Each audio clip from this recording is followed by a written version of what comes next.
to Dear Audiobook channel, and here now we are going to see Vampire Academic 4th series, Blood Promisse, chapter 2.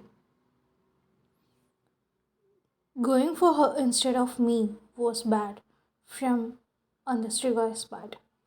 I was the threat. He should have neutralized me first. Our positioning had put Sindri in his way, however, so he had to dispatch her before he could get to me. He grabbed her shoulder, jerking her to him. He was fast, they always were, but I was on my game tonight. A swift kick knocked him into a neighboring building wall and freed Sydney from his grasp. He grunted on impact and slammed to the ground, stunned and surprised. It was not easy to get the drop on the Strigoi, not with their lightning fast reflexes. Abounding Sindri, he focused his attention on me. Red eyes, angry, and lips curled back to show his fangs. He sprang up from his fall with a preternatural speed and lunged at me. I dodged him and attempted to punch that he dodged in return. His next blow caught me on the arm and I stumbled, just barely keeping my balance. My stake was still clutched in my right hand, but I needed an opening to hit his chest. A smart Strigoi could have angled him in a way that ruined the line of the sight to his heart. This guy was only doing a so-so job, and if I could stay alive long enough, I could likely get an opening. Just then, Sidney came up and hit him on the back. It was not a very strong blow, but it startled him. It was an opening. I sprinted as hard as I could, throwing my full weight at him. My stack preceded his heart as we slammed against the wall.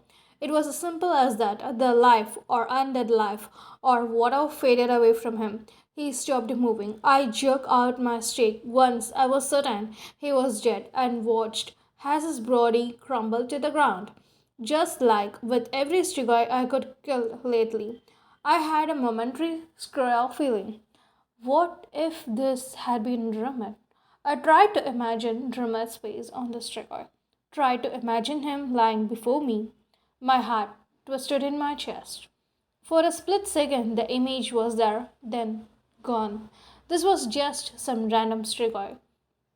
I promptly shook the disorientation off and reminded myself that I had important things to worry about here.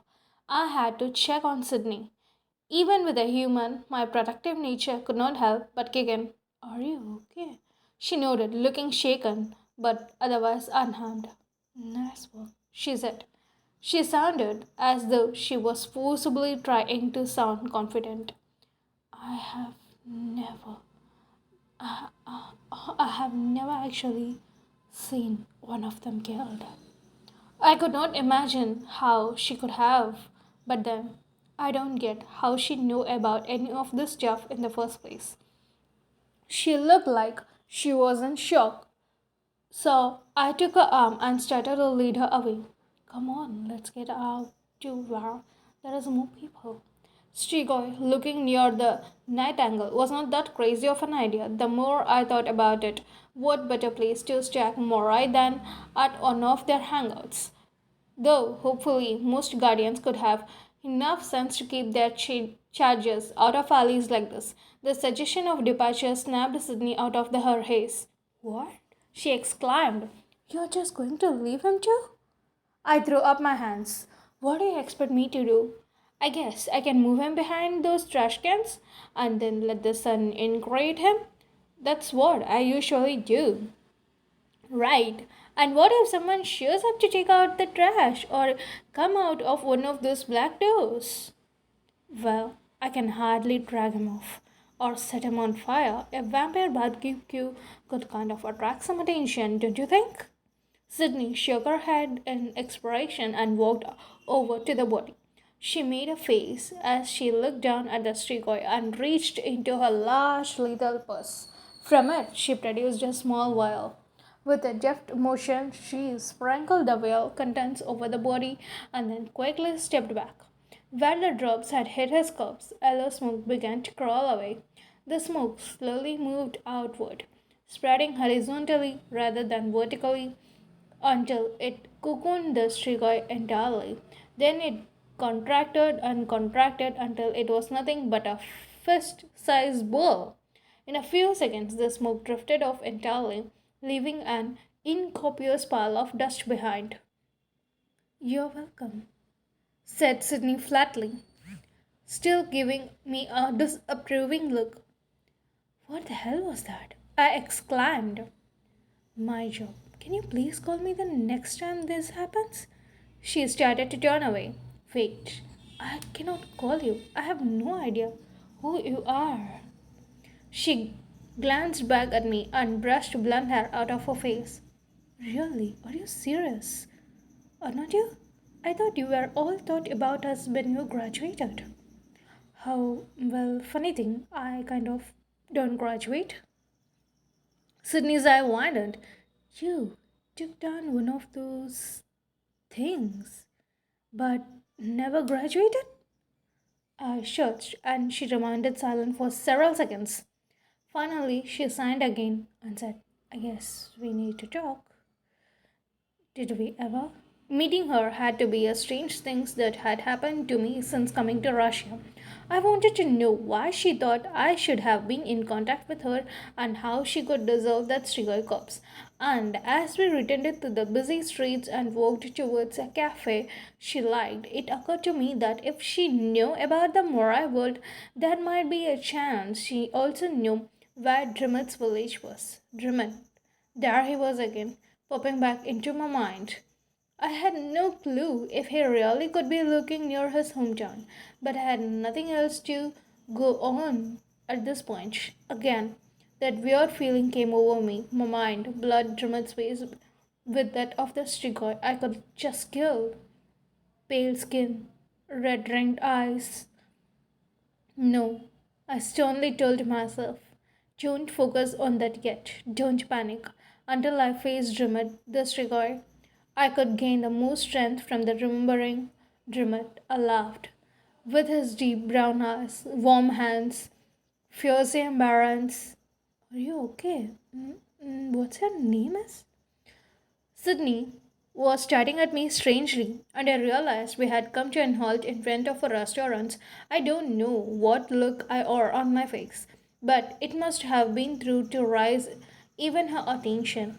Until now, my impression as we walked had been that she wanted to speak to me as little as possible. Yeah, fine, I said brusquely, putting on my guardian face. And I'm Rose. Is this the place? It was. The restaurant was bright and cheery, albeit a far cry from the Nightingale applicants.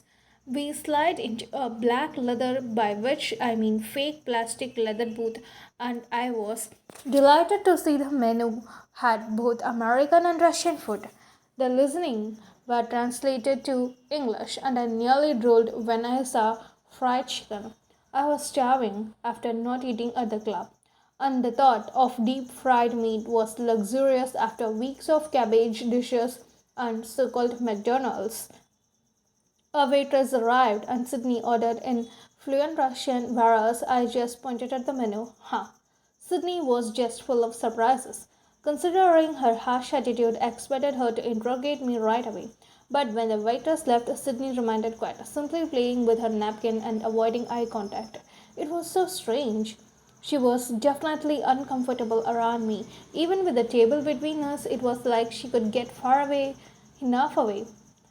Yet her earlier outrage had been faked, and she could have been adamant about me following whatever these rules of hers were. Well, she might have been playing coy, but I had no such hesitation about bursting into uncomfortable topics. In fact, it was kind of my trademark. So, are you ready to tell me who you are and what's going on? Sydney looked up. Now that we were in bright light, I could see that her eyes were brown. I also noticed that she had an interesting tattoo on her lower left cheek. The ink looked like gold, something I could never seen before. It was an elaborate design of flowers and leaves and was only really visible when she tilted her head certain ways so that the gold caught the light. I told you, she said. Amen. Alchemist. And I told you I don't know what that is. Is it some Russian word? It don't sound like one. A half smile played on her lips. No, I take it. You have never heard of alchemy either. I shook my head and she dropped her chin up with her hand, eyes staring down at the table again. She swallowed like she was bracing herself, and then a rush of words came out. Back in the Middle Ages, there were these peoples who were convinced that if they found the right formula or magic, they could turn lead into gold. Unsurprisingly, they could not. This didn't stop them from pursuing all sorts of other mystical and supernatural stuffs, and eventually they did found something magical. She frowned. Vampires. I thought back to my Morai history classes. The Middle Ages were when our kind really started pulling away from humans, hiding out and keeping to ourselves. That was the time when vampires truly became myth as far as the rest of the world was concerned, and even Morai were regarded as monsters worth hunting. Sydney verified my thoughts. And that was when the Morai began to stay away. They had their magic, but humans were starting to outnumber them. We still do. That almost brought a smile to her face. Morai sometimes had trouble convincing, whereas humans seems to have too easy a time. And the Morai made a deal with the alchemist. If the alchemist could help Morai and Dampiers and their society stay secret from humans, the Morai could give us these. She touched the golden tattoo. What is that? I asked. Aside from the obvious. She gently stroked it with her fingertips and didn't bother hiding the scar when she spoke.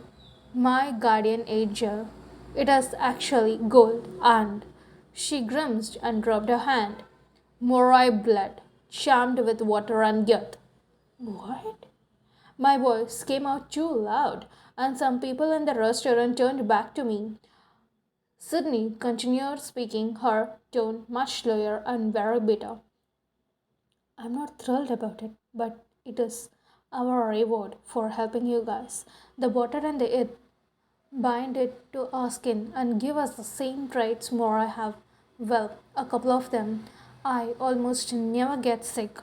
I will live a long life. I guess that sounds good, I said uncertainly. Maybe for some, we don't have a choice. This career is a family thing, it gets passed down. We all have to learn about Morai and Dampers. We work connections among humans that let us cover up for you since we can move around more freely. We have got tricks and techniques to get rid of steroid bodies like that potion user. In return, though, we want to stay apart from you as much as we can, which is why most champions are not told about us until they graduate. And Morai hardly ever. She abruptly stopped. I guess that lesson was over. My head was reeling. I have never considered anything like this. Wait, had I? Most of my education has empathized that physical aspects of being a guardian's watchfulness, compact, etc. Yet, ever so often I could hear vague references to those out in the human world who could help hide Morai or get them out of the weird and dangerous situations. I could never thought much about it or heard the term alchemist. If I had stayed in school, maybe I could have. This probably was not an idea I could have suggested, but my nature could not help it. Why keep the charm to yourselves? Why not share the human world? Because there is an extra part to its power. It stops us from speaking about your kind in a way that could endanger or expose them. A charm that bound them from speaking. That sounded suspiciously like compulsion. All Morai could use compulsion a little, and most could put some of their magic into objects to give them certain properties. Morai magic had changed over the years, and compulsion was regarded as an immoral thing now. I was guessing this tattoo was an old spell that had come down through the centuries. I replied the rest of what Sydney had said. More questions spinning in my head. Why? Why do you want to stay away from us? I mean, not that I'm looking for to become a BFF or anything, because it is our duty to God to protect the rest of the humanity from evil creatures of the night. Absent mindedly, her hand went to something at her neck.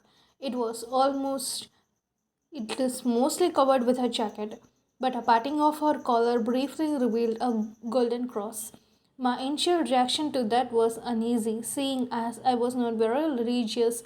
In fact, I was never entirely comfortable around those who were hardcore believers. 30 seconds later, the full impact of the rest of her word sank in. Wait a minute, I exclaimed. Are you talking about all of us, Tempest and Morai? We are all evil creatures of the night. Her hands dropped from the cross and she don't respond. We are not like streak oil. I snapped. Her face stayed bland. Moroi drink blood. Dampiers are the unnatural offsprings of them and humans. No one have ever called me unnatural before, except for the time I put ketchup on a taco. But seriously, we had been out of salsa. So what else was I supposed to do? Mora and Jampils are not evil, I told Sydney. Not like Strigoi. That is true, she consented. Strigoi are more evil. Hey, that is not what I. The food arrived just then, and the fried chicken was almost enough to distract me from the outrages of being compared to the strigoi. Mostly all it did was delay me from responding immediately to her claims, and I bit into the golden crust and nearly melted then and there. Sydney had ordered a cheeseburger and fries and nibbled her food delicately. After taking down an entire chicken leg, I was finally able to resume the argument. We are not like Strigoi at all. Moroi don't kill. You have no reason to be afraid of us. Again, I was not keen on causing up to humans. None of my kind were, not with the way humans tend to be triggery happy and ready to experiment on anything they don't understand. Any human who learns about you will inevitably learn about Strigoi. She said she was playing with her fries but not actually eating them. Knowing about Strigoi might enable humans to protect themselves there. Why the hell was I playing devil's advocate here? She finished toying with the fry and dropped it back on her plate. Perhaps. But there are a lot of people who could have been tempted by the thought of immortality, even at the cost of serving Strigoi in exchange for being turned into the creature from the hell. You could be surprised at how a lot of humans respond when they learn about vampires. Immortality, a big draw despite the evil that goes with it. A lot of humans who learn about Strigoi will try to serve them in the hopes of eventually being turned. That is insane. As job last year, we have discovered evidence of humans be helping Strigoi. Strigoi could not touch silver sticks, but humans could, and some had used those sticks to shatter Morai vats. Had those humans been promised immortality? And so, said Sydney, that's why it is best if we just make sure no one knew about any of you. You're out there, all of you, and there is nothing to be done about it. You do your thing to get rid of Trigger, and we will do ours and save the rest of my kind. I chewed on a gold chicken wing and restrained myself from the implied meaning that she was saving her kind from people like me too. In some ways, what she was saying made sense. It was not possible that we could always move through the world invisibly, and yes, I could admit it was necessary for someone to dispose of Shikai bodies. Humans working with Morai were an ideal choices. Such humans could be able to move around the world freely, particularly if they had the kinds of contacts and connections she kept implying. I froze mid-chew, remembering my earlier thoughts when I could first come along with Sydney. I forced myself to swallow and then took a long drink of water. Here is a question. Do you have contacts all over Russia? Unfortunately, she said, when alchemists turn 18, we are sent on an internship to get first-hand experience in this trade and make all sorts of connections. I could have rather stayed in Atta. That was almost crazier than everything else she have told me, but I don't push it. What kind of connections exactly? She searched. We tracked the movements of a lot of Mora and vampires. We also knew a lot of high ranking government officials among humans and Morai. If there has been a vampire sighting among humans, we can usually find someone important who can pay someone off or whatever. It all gets swept under the rug. Track the movements of a lot of Morai and vampires. Jackpot. I leaned in close and lowered my voice. Everything seems to hanging on this moment. I am looking for a village of vampires out in Siberia. I don't know its name. Dreamt had only ever mentioned its name once, and I forgotten. It is kind of near Om. Omsk, she corrected. I straightened up. Do you know it? She don't answer right away, but her eyes betrayed her. Maybe. You do, I exclaimed. You have to tell me where it is. I have to get there. She made a face. Are you going to be one of those?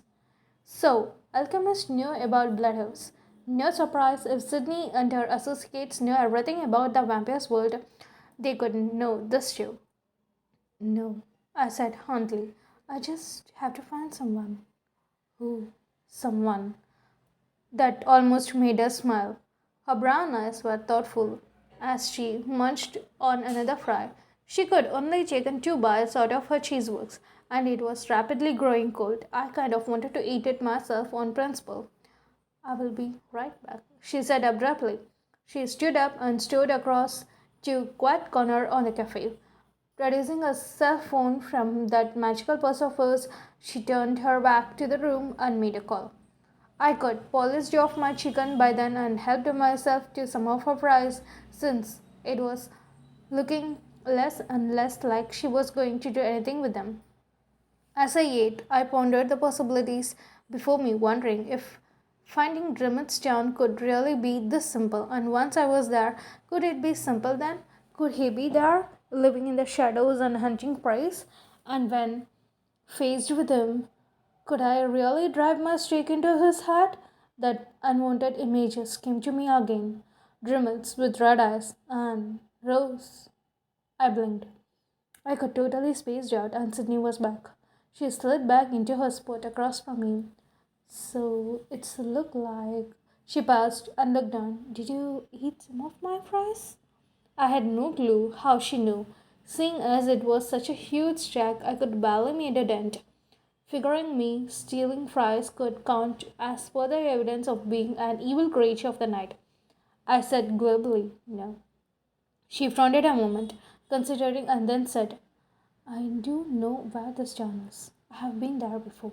I straightened up. Holy crap, this was actually going to happen. After all these weeks of searching, Sydney could tell me where this place was, and I could go and try to close this horrible chapter of my life. Thank you so much. She held up a hand to silence me, and I noticed then how miserable she looked. But I'm not going to tell her where it is. My mouth gasped, what? I'm going to take you there myself.